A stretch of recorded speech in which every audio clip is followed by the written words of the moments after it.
Every October since 2011, Retro Movie Geek has brought you the spooky side of retro movies. And this year is no different. But remember, we spoil the hell out of every movie we cover. So consider yourself forewarned. Spooky Flix Fest starts now.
I am Gregor Mortis. Dave Dr. Shock Becker. Bill Van Vagel, the Butcher. The Twisted Temptress. We are Land of the Creeps Horror Movie Podcast, and this is part of the Spooky Flix Fest 25. We have been invited back once again, and the theme this year is techno horror. Techno horror, and we had a list of movies to pick from, and the crew and I came together, and we came up with 1998 Strangeland, an hour and 27 minutes long, written by Dee Snider himself from Twisted Sister, as well as directed by John Pipeplow. There you go, Pipeplow. Say that twice. Pipeplow. John Pipeplow, we'll say. But here is the plot synopsis for Strangeland, and then we're going to pass around a few of our thoughts here. So, Detective Mike Gage, played by Kevin Gage, is thrust into a cat and mouse with a sadist online serial killer known as his chat name, Captain Howdy, played by Dee Snider.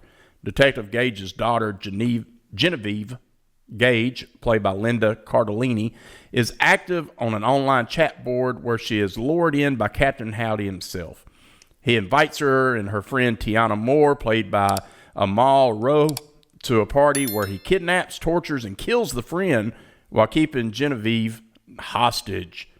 Detective Mike is racing time, tracking this sadistic online predator while trying to save his daughter before it's too late. Strangeland, 1998. I'm going to pass this over to my wife, the Twisted Temptress, and what we'll do is we're going to name off a couple or at least one of our favorite scenes from the movie, and then when we're into that, we will give up our wrap-up around. So let's go to Pearl. Take it away, love. Well, in Strangeland, I got many favorite parts in this one. But one in particular that always captured to me was after Captain Howdy, who is Carlton Hendricks, after he's captured and sent to a mental institution for about 3 years and has a clean slate, gets to go back home. Mm-hmm. And this is when things turn around. Instead of continuing being normal as possible, makeup on his face, you see no tattoos, nothing. He looks like a clean boy. And suddenly a mobster from the neighborhood comes to get him. Who's leading the mobster? One who's very familiar with mobsters, in fact. Yep. But Robert Englund's role. Yes. He is making sure that everyone is on board, and they capture him, they beat him, and they literally hang him. You have the detective watching from afar. He sees him. But something goes wrong while they're being pushed away, and they think that he is left there for dead because he has one particular way of being. His prior self loves to be in suspension. He loves the taste of death. He loves to be one to make sure, like, he wants to be at that brink. Mm-hmm. And he's very good at being still and embracing that, which they don't know of. So when they're leaving, thinking he's dead because he got hung, rope snaps, he falls, and that click in the eyes that you see, that wicked way that mm-hmm. Captain Howdy's back. Ugh. And I love that. Great scene. That's a great choice for a scene. Let's head over to you, Dr. Shock. What you got for one of your favorite scenes? The one I agree with Pearl. I think that's probably the best scene in the movie, and it's the whole thing of when the mob takes him, and you have Detective Gage in his car where he could call it in to sort of report on the fact that this guy's being taken by a mob, but he decides not to. He decides, okay, let's let vigilante justice have its way this time, because of his own personal history with Captain Howdy and that individual. So I think that is the best scene. The one that I thought was interesting, aside from that one, was when Detective Gage is there and he puts together where Captain Howdy might be, and he does that by they're like messaging back and forth online. Mm-hmm. And he hears a dog barking, but then he sees that same dog barking and he recognizes it. I think that's interesting because I'll be honest with you, that's the only time in this movie where I think Gage is acting like a real detective and putting things together. And I thought that was an interesting scene as well. The one Pearl mentioned is definitely, I think, the key scene in the movie. But I like that one as well, where he's able to track the whereabouts of Captain Howdy through this dog barking. Mm-hmm. That is a phenomenal scene as well, Dave. That was one I was actually going to talk about too, so I'm glad you brought it up. And it's a really cool scene. So let's go to you, Bill. What you got for your scene? My favorite scene in this is the climax. I quite like at the end, and I guess we can spoil it because if you haven't seen it by now, it is, 28 years old or whatever it is. At the end, when everything kind of comes to a head and they find out where Captain Howdy is, and there's a fight, a skirmish, literally to the death. And Captain Howdy ends up getting hooked himself.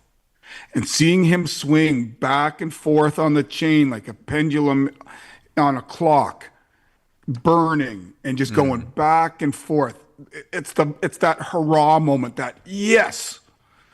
Like, I know that these movies you don't necessarily invest in emotionally, but this was your chance to go, and that's not just for the characters. That's for every dad out there. Yeah. Because these creeps out there, I'm never going to advocate torture or anything like that. But they deserve to be punished to the highest extent of the law. And so seeing that happen and seeing him finally get a piece of his own medicine, that's the scene that I enjoyed the most. I love it because that is one of those scenes at the end that was really integral, toward the ending. We're seeing Dee's character. That's fucking awesome. I love it. All right, so I'm going to go to my scene. I think the scene I'm going to pick is going to be one that's more detective. And that is the scene where Detective Gage is at the office, right? And he's trying to figure out who Captain Howdy is, which at the time they don't really know the name. It's very, new into this scene. And he brings in his, whatever she was, it's Angela Stavelli. It was his niece. Okay. So it was his niece. Amy Smart. And she comes in and she's she's into the chat rooms. She's kind of knowledgeable where he's not. This Detective Gage and his partner, they don't know anything about this stuff. So we see this scene where she's trying to start an online profile and figure out who or where the daughter may be. So they start this little profile up and they're typing in this information. Let me see who Captain Howdy, because they'd gotten a call from the FBI or somebody saying, hey, the only thing we have is this name, Captain Howdy. So they look it up, and she says, let me see his profile. Boom, she says, we got him. So they go on to chatting, and she's like, we see on the eye of them, they're typing, but at the same time, we see Dee Snider's character, Captain Howdy, online, and he's looking up this profile of this new person, and you see him with his gloves on. He's typing it in. He's figuring some things out. He sees, what their likes are and everything. Well, then we see that Angela is telling Detective Gage, make this about snowboarding, and all this stuff. And then we see that Captain Howdy instantly messages, right? But what we don't know, or what they don't know, is that Captain Howdy had seen what the profile originally said, and then he sees that they switched it. So he's like, boom, and he gives this speech about hackers and all this stuff. I thought that was a great scene because it really set up the fact that he is really into this world, and he knows he's not novice at this. He has done this, multiple times. So he knows what to look for, and then they do the whole switcheroo with where they're supposed to be. They set up a date, and he ends up going to the wrong place. So that I thought was really awesome because we saw how smart Captain Howdy truly was at this game, right? So that is a few of our scenes. So I think now, because we are on limited time, Land of the Creeps on limited time. Dude, we go 4 hours on an average, right? I was going to say, this is just a minor passing of time for us. Right. Bro, we don't even get started in 25 minutes. If we cover one movie, we go on for 2 hours, and then we'll have another hour and a half of phone calls. So we're doing this for you. So anybody who's never seen Land of the Creeps or listened, and this is your first exposure, giddy up. Yeah, that's right. So in honor of Gilman, Joel, Peter, the whole crew over there, we're keeping to the rules, brother. So what we're going to do is we're going to wrap this thing up, and we're going to go to each one of us, and everyone give your overall thoughts of the movie and your final, just your final thoughts of the movie itself. So Pearl, we'll go to you first, then we'll head over to Dave, Bill, and then I'll finish it out. So final thoughts on Strangeland. Final thoughts is gives you an insight to be aware of the online predators, how sadistic they are. And if you're into any kind of gore and body modification, then this would be the movie for you. I love that. And here's the thing. This was in its infancy. So if you watch Strangeland, it's from 1998. Chat rooms were in its infancy. Internet was in its infancy. So, it's kind of cool. This is state of the art, on the edge of on the brink of technology at the time. So it's dated to us as we watch it now, but then it would have been really, it was on, everybody was doing chat rooms, everybody was doing this stuff. So I love that love. So yeah, chat rooms and all that stuff. So Dave, what do you got on final thoughts and wrap up of this one? Well, final thoughts, and I agree.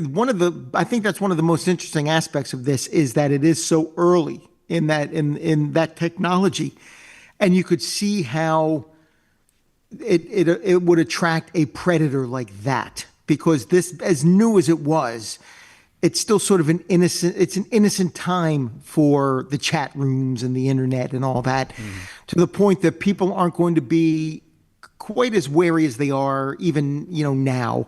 And still predators are out there, obviously, but this is showing how somebody was able, and even in the earliest days, to use that to their advantage. And at that point, they could have lured anybody in because it was so new. So I thought that was interesting.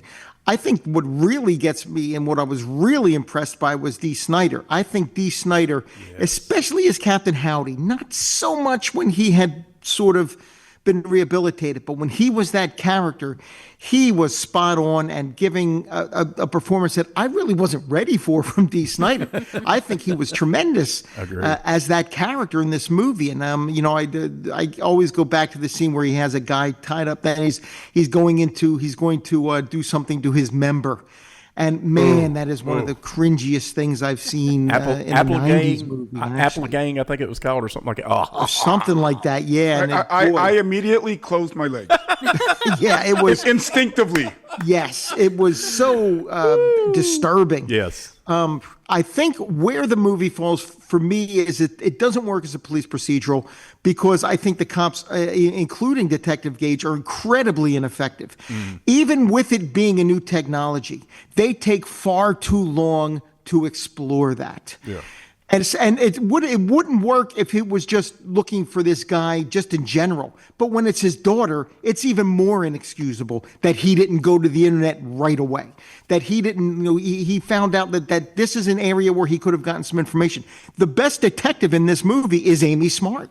Agree. He is the best one. I think Gage is incredibly ineffective as a cop. And the scenes where they're investigating, he showed. I mean, if this was the main character in something like Law and Order, that show wouldn't have lasted one season because they're that bad of a detective. Yeah. So it doesn't work as a police procedural. Now, maybe it's not trying to be a police procedural, but in that case, they spend too much time with the cops. They didn't need to spend as much time with the cops if they're not going to give them some sort of. If they're not going to give them some credibility. I didn't think either one of them. The one guy was just an arrogant, like, blowhard. He was just a pissed off guy all the time. Yeah.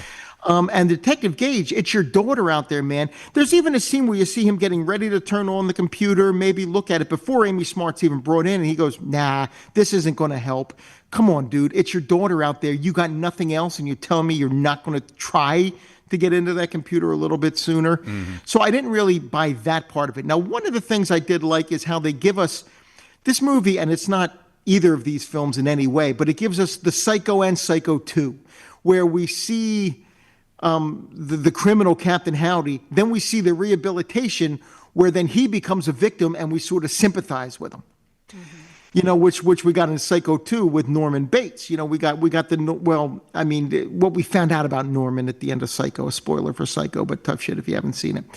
And then where it goes in Psycho 2, where we sort of, we feel bad for him. I think that this movie does capture that to a degree. And I liked Robert Englund in this too. I really liked Robert Englund's performance in this as well. I don't know if I necessarily bought the whole thing that he's going after this guy because he thinks he has his daughter. Meanwhile, his daughter's shacked up with some guy in a hotel room or something, right?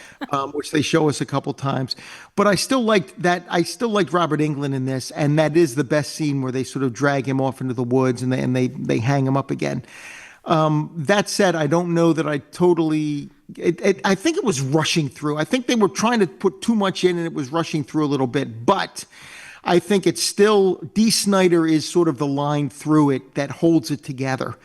So yeah, it's something that ultimately I did like it. I just think that I just think they spent a little too much time with the police if they weren't going to give them any actual credibility as detectives, because I thought they were the most ineffective detectives I've seen in a movie of this sort, maybe ever.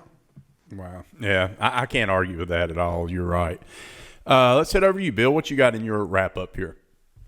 In my wrap up here, Dave, talking about procedural, it kind of reminded me of the police scenes often that we see in Giallo, where the Giallo are oftentimes the police officers are fumbling around. I'm thinking about like The Bird with the Crystal Plumage when they're going over through the tapes and the audio, and somehow they always get the crime done, but it's not through their own doing, just kind of almost like by accident. Yeah, sometimes they just sort of luck into it. Yeah. Yeah, exactly. And that's kind of, I think, how it went with this.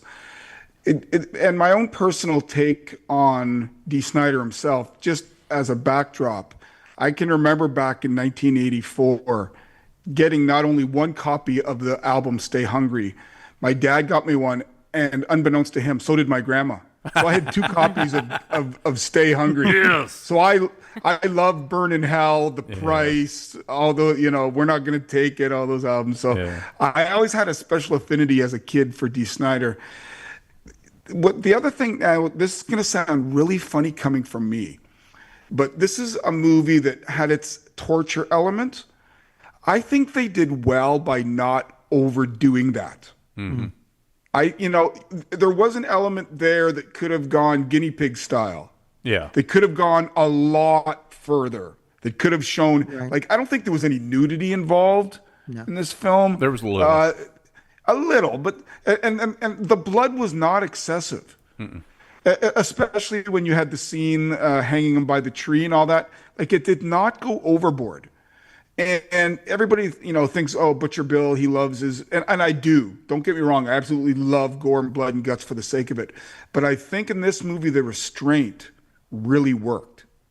So, I was happy they didn't show anything with that scene I was talking about with the guy's member. But what they did show, and it was through his dialogue and what he was saying, I think that made it as disturbing as it was. And again, I credit Dee Snider with that because it's what he's saying as opposed to anything they could possibly show you. Showing you at that point would have just been it wouldn't have worked as well. Not showing it and listening to what he had to say about it. It had elements of Texas Chainsaw Massacre in that your brain went there without having to be shown it.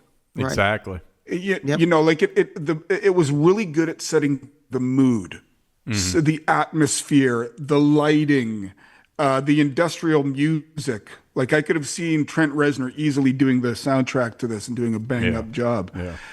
That to me, it's not a movie necessarily for scares.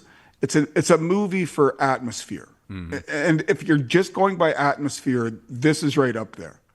Now it does have some I found a few low moments. Just the story got a bit clunky at times, but in terms of effectiveness as just sitting down and watching with popcorn with your wife or girlfriend or whatever, this is a great movie for the Halloween season. I agree. What we saw in this one, as I wrap up, was Dee Snider's intelligence. Like he came through with his intelligence. He is a very well-spoken, very knowledgeable individual, and it comes through in the script in this one, man. He really gives a lot of details when he's talking in this movie. Sometimes a little too much, but that's just Dee Snider. He is an amazing. But I think his dialogue is one of the big strengths of this movie. Listening to him, and you don't even see him. You don't even really see the character most of the times he's talking. He's off screen. You see the victims that he's addressing. You see him a few times, obviously, but he's addressing these victims off screen, and it's what he's saying, I think, that really works. And he is ripped. If you've ever watched Dee Snider on the clip where he's in front of Tipper Gore defending the censorship, this does not surprise you when you find out that it was very well written by him. Oh yeah, he's very intelligent. So for me, the wrap up of this one was, I agree with you on the gore side. They went light with it. Maybe they were going a little bit more mainstream, trying to get a little bit more viewership. We did get the body modification, the hangings by the piercings and stuff, which is hard to watch. I mean, that's the thing. And It's because he was getting pleasure from their sufferings. That's right, almost like Pinhead from Hellraiser. And it's almost like he was trying to convert them in that way. It's almost in a way, it's Saw, but not quite. It's not for the same end result. Like they're not going for the same end result. In Saw, Jigsaw is trying to convert these people and let them show them to appreciate life more. I think Captain Howdy is doing that through pain because he himself has experienced that. Just not realizing that he might be the anomaly. He might be the exception more than the rule.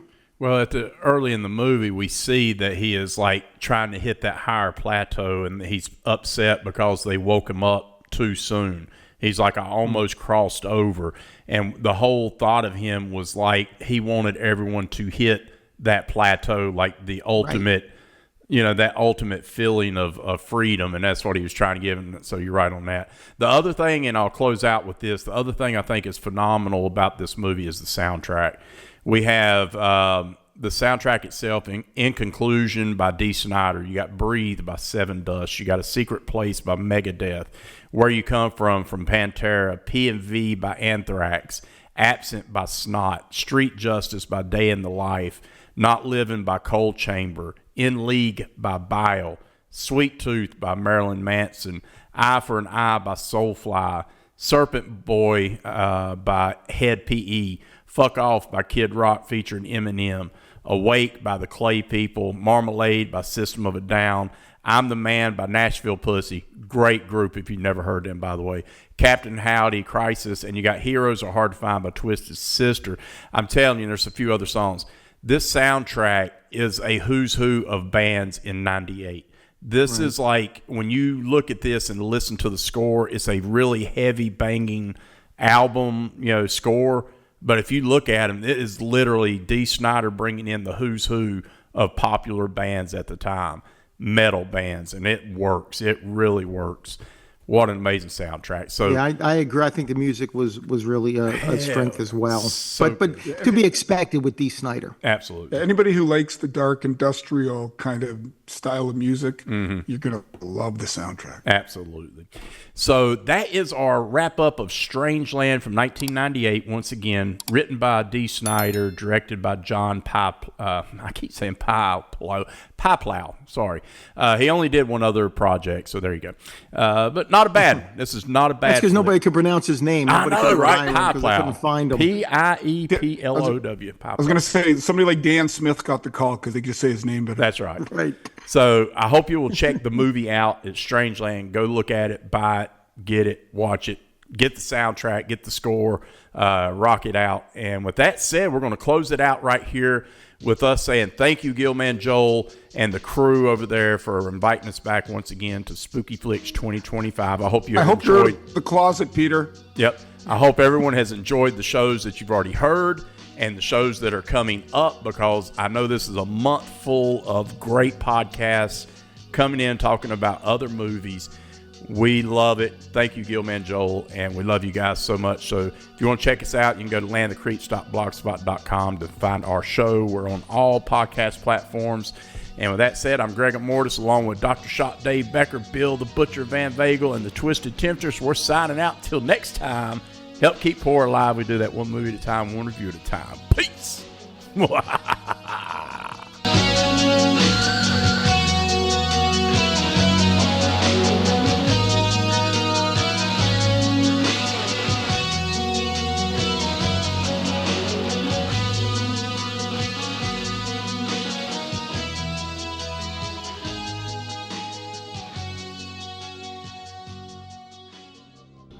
Get all the spookiness you can handle this October by subscribing to Mom and Pop Video Shop on YouTube. You can also find Retro Movie Geek on Spotify, Apple, or wherever you dig up your podcasts. And remember, spooky is as spooky does.